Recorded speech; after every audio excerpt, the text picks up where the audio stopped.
Hello everyone, welcome to seated tube. मेरा नाम शिवानी मौर्य है और आज इस वीडियो में मैं पादप जगत टॉपिक को कवर कर रही हूँ। इस वीडियो के माध्यम से हम समझेंगे आकार की दृष्टि से पौधे कितने प्रकार के होते हैं, इनको कितने भाग में विभक्त किया गया है।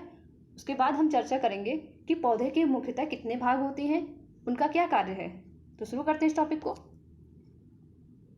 आकार की दृष्टि से मुख्यतः 3 प्रकार के होते हैं, जिसमें जो फर्स्ट है वो है शाक। शाक में ऐसे कौन से पौधे आएंगे, तो हम उसको कैसे रिकॉग्नाइज कर सकते हैं। यहाँ पर ये गेहूं का आप देख रहे होंगे प्लांट है, तो इसकी जो तना है, इसका जो तना है वो काफ़ी मुलायम दिख रहा है और हरे रंग का दिख रहा है। इनका साइज बहुत बड़ा नहीं होता है। तो इस तरीके के जो पौधे हैं वो शाक वर्ग में आएंगे। उदाहरण अगर हम इसका समझें तो इसमें धनिया, गेहूँ, पुदीना, मेथी और पालक, इस तरीके के जो पौधे हैं वो शाक वर्ग में आएंगे। वहीं अगर हम सेकंड पॉइंट झाड़ी की बात करें तो इसमें किस तरीके के पौधे आएंगे। इसमें ऐसे पौधे आएंगे जिनका जो तना है वो सख्त होगा, थोड़ा हरा और हल्का भूरे रंग का है। इसमें उदाहरण के तौर पे हम पौधे को देखें तो गुड़हल, गुलाब और ये यहाँ पे लेमन का प्लांट है, तो इसको भी हम समझ सकते हैं। ये तीन तरह के प्लांट इस वर्ग में आते हैं। और वृक्ष की बात करें तो वृक्ष ये काफ़ी बड़ा होता है और विशाल इस तरीके के पौधे होते हैं। तो इनका जो स्टेम है वो काफ़ी मोटा होगा और चौड़ा भी होगा। इनकी जो जड़ें हैं वो काफ़ी गहराई तक जाएंगी और इनका जो तना है उसका जो कलर है वो डार्क ब्राउन होगा। ये इसकी विशेषताएं हैं। और इसमें कैसे पौधे आएंगे, तो इसमें हम देख सकते हैं कि जामुन हो गया, आम, अमरूद, नीम, कीकर और पीपल। आम का यहाँ पे एग्जाम्पल लगा हुआ है, तो इस तरीके के पौधे इस वर्ग में आएंगे। आगे हम बात करते हैं, कुछ और भी पौधे हैं जिनको इस तरीके से हम डिवाइड कर सकते हैं।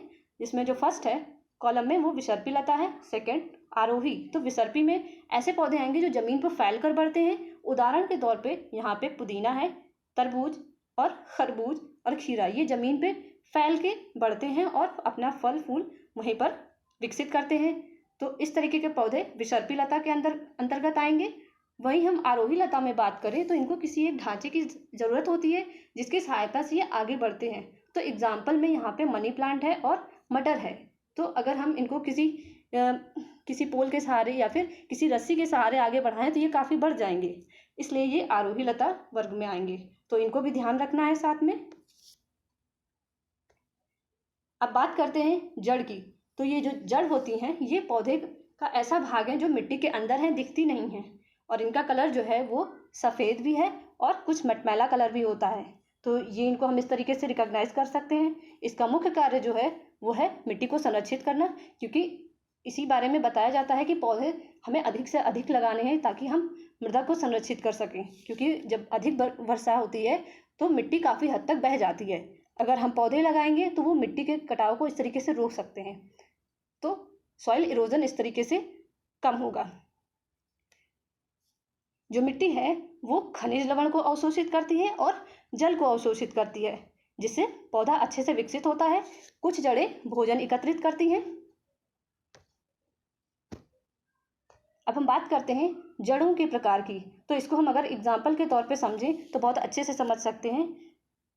फर्स्ट पॉइंट में है मूसला जड़ें और सेकंड है झकड़ा। ये मुख्य तरीके की जड़ें हैं। तो मूसला जड़ों में कैसी जड़ें आएंगी, जैसे आप गाजर हो गया, मूली, शलगम, इस तरीके की जो जड़ें हैं ये एक मुख्य जड़ होती हैं। इनके साथ कुछ रेशे में हल्की हल्की जड़ें इनके साथ लगी होती हैं। तो मूसला जड़ों को हम इस तरीके से समझ सकते हैं। ये कुछ खाने योग्य जड़ें हैं जो मूसला जड़ों में आती हैं, जैसे मूली, गाजर, शलगम, शकरकंद, और अगर हम बात करें टैपियोका जो केरल में सबसे ज़्यादा पाया जाता है, और चुकंदर। तो इस तरीके की जो जड़ें हैं मूसला जड़ें, जिनको हम खा सकते हैं। लेकिन कुछ ऐसी भी जड़ें हैं मूसला जड़ों में जो जैसे कि आम, जामुन, इस तरीके के पौधे वो भी मूसला जड़ों में आएंगे। इनकी भी एक मुख्य जड़ होती है और साथ में इनकी कुछ और भी सहायक जड़ें होती हैं। वहीं अगर हम झकड़ा जड़ों की बात करें तो इसमें गेहूँ, घास, केला, मक्का और गन्ना, इस तरीके के उदाहरण आएंगे। और इनका जो जड़ होता है वो रेशेदार होता है और मुलायम होता है अपेक्षाकृत मूसला जड़ों से। इसको भी इन्होंने 4 भाग में डिवाइड किया हुआ है। रेशेदार जड़ों में क्या आएगा, रेशेदार जड़ों में ये जो जड़ें हैं वो रेशे के रूप में होंगी। इसका अच्छा उदाहरण आप अगर कभी खेतों में जाएं और देखें, वहाँ पर जो प्याज और लहसुन है उसको जब आप उखाड़ेंगे तो नीचे देखेंगे उसमें से कुछ रेशे लटकते हैं जो हल्का मटमैला या फिर क्रीम कलर में आपको दिखाई देगा। तो वो रेशेदार जड़ों का अच्छा उदाहरण है।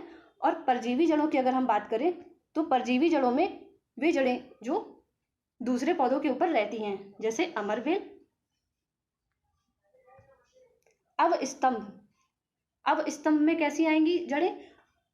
अगर गन्ने के पेड़ की बात करें, बाजरा है, मक्का है, तो आप अगर मिट्टी के हिस्से में देखेंगे जब इस पौधे को, तो ये जैसे ऐसे नहीं लगता है जैसे आप वो उस पौधे को खड़ा करने में सहायता कर रही हूँ। तो वो उसके चारों ओर से घिरी हुई होती हैं और ज़मीन में अंदर को जाती हैं, थोड़ी सी बाहर से वो हमें दिखती हैं अब स्तंभ जड़ें। तो इसका उदाहरण हमें याद रखना है। एग्जाम्पल के तौर पे आप किसी खेत में जाकर इसको देख सकते हैं। स्तंभ जड़ें जो हैं, इसमें हम बरगद इसका सबसे अच्छा उदाहरण है, क्योंकि बरगद के पौधे में हम देखते हैं कि शाखाओं से इसमें से जो आप देखेंगे रस्सी टाइप की निकलती हैं जो जड़ें, वो सीधे मिट्टी के अंदर जाती हैं। ठीक, तो ये इसका उदाहरण है। ये टहनियों से निकलती हैं और जमीन के अंदर जाती हैं। अब बात करते हैं तने की। पौधे का वह भाग जो जल खनिज पदार्थों को पत्तियों और पौधों के अन्य भागों तक पहुंचाता है, उसको हम तना कहते हैं। तने से पत्तियां और टहनियां निकलती हैं। कुछ पौधे के तने जमीन के नीचे होते हैं जिन्हें हम खाते हैं, जैसे आलू, प्याज, अदरक, लहसुन और हल्दी। तो ये जो तने हैं जो जमीन के अंदर होते हैं, इनको हम खाते हैं। इनका रंग भूरा होता है, हरा या भूरा, तो इन दोनों को याद रखना है। पत्ती, तो पत्तियां जो हैं वो तनों और टहनियों से निकलती हैं। पत्तियां मुख्य रूप से हरे रंग की होती हैं, परंतु कुछ पौधों की पत्तियां लाल, बैंगनी या हल्के पीले रंग की भी होती हैं। पत्तियों का क्या कार्य होता है? तो मुख्यतः हम देखें तो जो पत्तियां हैं ये जलवाष्प के रूप में निकलता है पत्तियों से, और वाष्पोत्सर्जन, ये प्रक्रिया जो है वो वाष्पोत्सर्जन कहलाती है। रंध्र पत्तियों के छिद्रों को कहते हैं स्टोमेटा। पत्तियों में भोजन बनता है। पत्तियों में क्लोरोफिल नाम का एक वर्णक पाया जाता है जिसमें भोजन बनता है। यहाँ पर आप देख रहे होंगे जो प्रकाश संश्लेषण की प्रक्रिया है वो किस तरीके से होती है। तो जो प्रकाश संश्लेषण की प्रक्रिया है,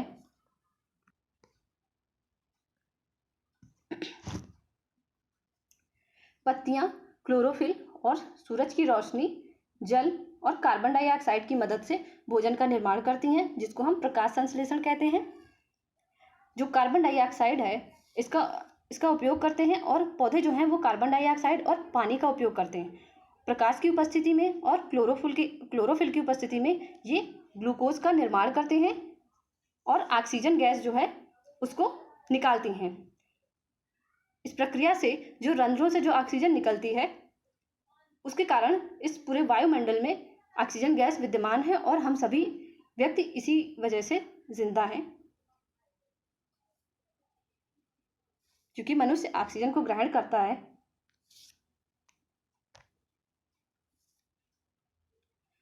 प्रकाश संश्लेषण लाल रंग में सबसे अधिक और बैंगनी रंग में सबसे कम होता है। ये जो पॉइंट है ये सबसे इम्पॉर्टेंट है, इसको याद रखना है। नागफनी में प्रकाश संश्लेषण उसके हरे तने में होता है, क्योंकि पत्तियां जो हैं वो कांटे का रूप ले लेती हैं। ये क्वेश्चन भी सीटेट पेपर 1 में पूछा गया है। यूपी टेट में भी इस तरीके के क्वेश्चन पूछे जा सकते हैं। अब हम बात करते हैं कुछ पत्तियों के बारे में। तो कुछ पत्तियां ऐसी भी होती हैं जिनको हम अगर हाथ में मसल कर देखें तो उनकी महक से हमको पता चलता है कि ये किस तरीके, आंख बंद करके भी अगर हम उनको मसल करके देखेंगे तो हम उनकी खुशबू से आसानी से उसको पहचान सकते हैं कि वो किस पौधे की पत्तियां हैं। अब हम बात करते हैं, यहाँ पे आप चित्र देख रहे होंगे पीपल का और गुलाब की पत्तियों का। तो अब हम इस पर डिस्कस करेंगे कि कुछ पत्तियां होती हैं जिन पे कुछ रेखाएं दिखती हैं जिनको हम सिरा कहते हैं, और सिराओं की व्यवस्था जो होती है उसमें या सजावट जिसको हम कहते हैं उसको हम शिराविन्यास कहते हैं।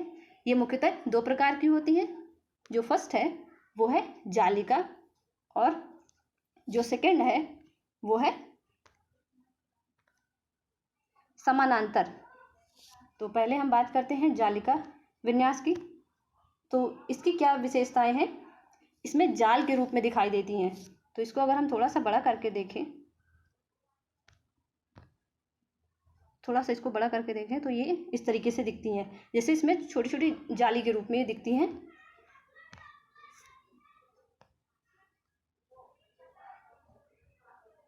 वहीं अगर हम समानांतर शिराविन्यास की बात करें तो इनकी जो जड़ें हैं वो झकड़ा होती हैं, जैसे केला, गेहूं और मक्का। क्योंकि इसको इस तरीके से पहचाना जा सकता है कि जिनकी रेशेदार जड़ें हैं उनमें उनकी जो पत्तियां हैं उनमें समानांतर शिराविन्यास होगा। जो डिज़ाइन आपको यहाँ दिख रही है केले की पत्तियों में, वो एकदम बराबर से आपको दिख रही होंगी। इससे सीधी सीधी लाइन दोनों साइड से निकली हुई हैं। तो उदाहरण के तौर पे अगर हम समझें तो जो गेहूं का पौधा होता है और मक्का है, घास होती हैं, तो इस तरीके की जो पौधे आएंगे उनका जो शिराविन्यास होगा वो समानांतर शिराविन्यास होगा। वहीं अगर पीपल के पौधे की बात करें तो इसमें जालिका शिराविन्यास हमें देखने को मिलता है। तो ये हम शिराविन्यास के आधार पर इस तरीके से पत्तियों को पहचान सकते हैं, कौन सा जालिका शिराविन्यास में आएगा और कौन सा समानांतर शिराविन्यास में आएगा। इनकी जड़ों को पहचानने का एक अच्छा तरीका है कि हम पत्तियों के हिसाब से उसको हम रिकॉग्नाइज कर सकते हैं कि ये कैसा इनकी जड़ें होंगी।